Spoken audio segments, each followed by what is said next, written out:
విలీనమా వేరే గ్రూపా అన్నటువంటిది కూడా ఇక్కడ ఇక్కడ రాశారు. మనకి గతంలో బీఆర్ఎస్ పార్టీ అనేటువంటిది దాదాపు మొన్న 39 మంది అయితే గెలిచినటువంటి నేపథ్యం ఉంది. ఆల్రెడీ 5 మంది కూడా 9 మంది కూడా ఆల్రెడీ కాంగ్రెస్ పార్టీలో చేరినటువంటి నేపథ్యం అయితే ఉంది. ఇట్లాంటి పరిస్థితుల్లో ఇంకా 22 మంది కూడా రెడీగా ఉన్నారంట బీఆర్ఎస్ పార్టీ నుంచి కాంగ్రెస్ పార్టీలో చేరేటందుకు.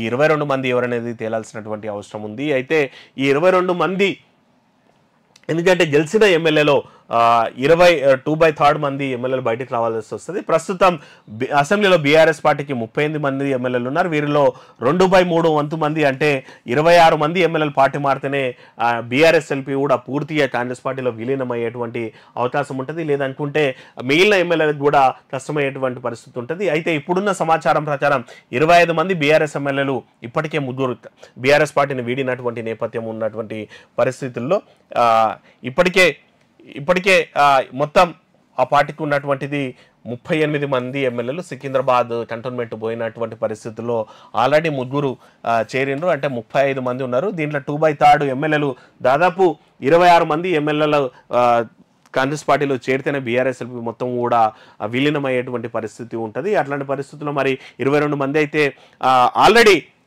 జాయిన్ కానికే రెడీ ఉన్నారంట. 3 అయితే ఆల్రెడీ జాయిన్ అయ్యిండ్రు. మొత్తం 25 అవుతారు. ఇంకో ఎమ్మెల్యే కలిస్తే 26 మంది ఎమ్మెల్యేలు జాయిన్ అయితే బీఆర్ఎస్ ఎల్పీ విలీనమయ్యేటువంటి పరిస్థితులు ఉంటాయి. అప్పుడు అసెంబ్లీలో బీఆర్ఎస్ పార్టీకి ప్రతిపక్ష హోదా కూడా ఉండనటువంటి పరిస్థితి ఉంటుంది. ఎందుకంటే మనకి 2014, 2018 అసెంబ్లీ ఎన్నికల్లో విజయం సాధించిన బీఆర్ఎస్ 2014లో చాలామంది కాంగ్రెస్ ఎమ్మెల్యేలని టీడీపీ ఎమ్మెల్యేలని తీసుకున్నది. అప్పట్లోనే బీఆర్ఎస్ ఎల్పీని అయితే మన టీడీపీ ఎల్పీని అయితే విలీనం చేస్తున్నటువంటి పరిస్థితులు ఉండే. ఇక 2018 ఎన్నికల తర్వాత కాంగ్రెస్ పార్టీకి సంబంధించినటువంటి ఎమ్మెల్యేలను కూడా 12 మంది ఎమ్మెల్యేలను దాదాపు 12 మంది ఎమ్మెల్యేలు తీసుకొని ఆ ఎల్పీని కూడా కాంగ్రెస్ ఎల్పీని కూడా తమలోనే విలీనం చేసుకొని ప్రతిపక్షమే లేకుండా చేసినటువంటి పరిస్థితిని అయితే తెలంగాణ రాష్ట్రంలో చూపించినటువంటి పరిస్థితి ఉంది. ఇప్పుడు అదే పరిస్థితి మరి బీఆర్ఎస్కి కూడా దాపరిస్తుంది అన్నటువంటిది అయితే కనిపిస్తోంది. ఆల్రెడీ 39లో ఒక ఎమ్మెల్యే కంటోన్మెంట్ ఎమ్మెల్యే మొన్న ఓడిపోవడం వల్ల అది కాంగ్రెస్ ఖాతాలో చేరింది. 38 మంది ఉన్నారు. అంటే దాదాపు ఆల్మోస్ట్ 26 మంది ఎమ్మెల్యేలు ఈరోజు కాంగ్రెస్ వైపు మొగ్గు చూపితే మాత్రం ఆ బీఆర్ఎస్ ఎల్పీ పోతుంది. ప్రధాన ప్రతిపక్ష హోదా కూడా బీఆర్ఎస్ పార్టీ పోతుంది. గతంలో మీరు నేర్పిన విద్యే కదా నీరజ షా అన్నట్టు వాళ్ళు ఆ రోజు చేసిన తప్పే ఈరోజు మళ్ళీ బీఆర్ఎస్ అంటే వాళ్ళు చేసిన గోతిలోనే వాళ్ళు పడుతున్నారు అనుకోవచ్చు. అయితే ఆ 22 మంది నిజంగా కాంగ్రెస్ వైపు వెళ్ళాలన్నా లేదంటే సపరేటివ్ టీం అయ్యి ప్రభుత్వం పైన పోరాడాలన్నా అనేటువంటిది ఇప్పుడు సస్పెన్స్ అయితే ఉందంట. మరి నిజంగా కారు దిగుతారా సపరేట్ గ్రూప్ పెట్టి వీళ్ళు ఇంకా అంటే బీఆర్ఎస్ పార్టీతోటే సంబంధం లేకుండా? ఎందుకంటే మనం చూస్తుంటే ఈరోజు బీఆర్ఎస్ పార్టీ ఊర్లలో పోతే జనాలు కొట్టే పరిస్థితులు అయితే ఉన్నాయి. అంత యాంటీ ఇంక్యుబెన్స్ అయితే తమ మీద తెచ్చుకున్నది బీఆర్ఎస్ పార్టీ.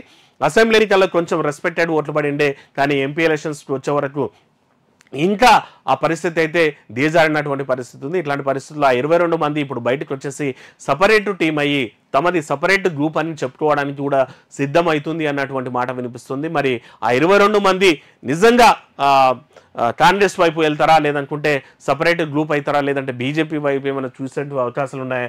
మొత్తం మీద అయితే బీఆర్ఎస్ పార్టీలో అయితే ఏదో జరుగుతోంది. మరి ఆ బీఆర్ఎస్ ఎల్పీ ఇంకెక్కడైనా సరే విలీనం అవుతుందా, ఇంకో గ్రూప్ అవుతుందా అన్నటువంటిది ఇక్కడ వార్త అయితే రాశారు. మరి ఇది గాలి వార్తనా లేదంటే నిజంగా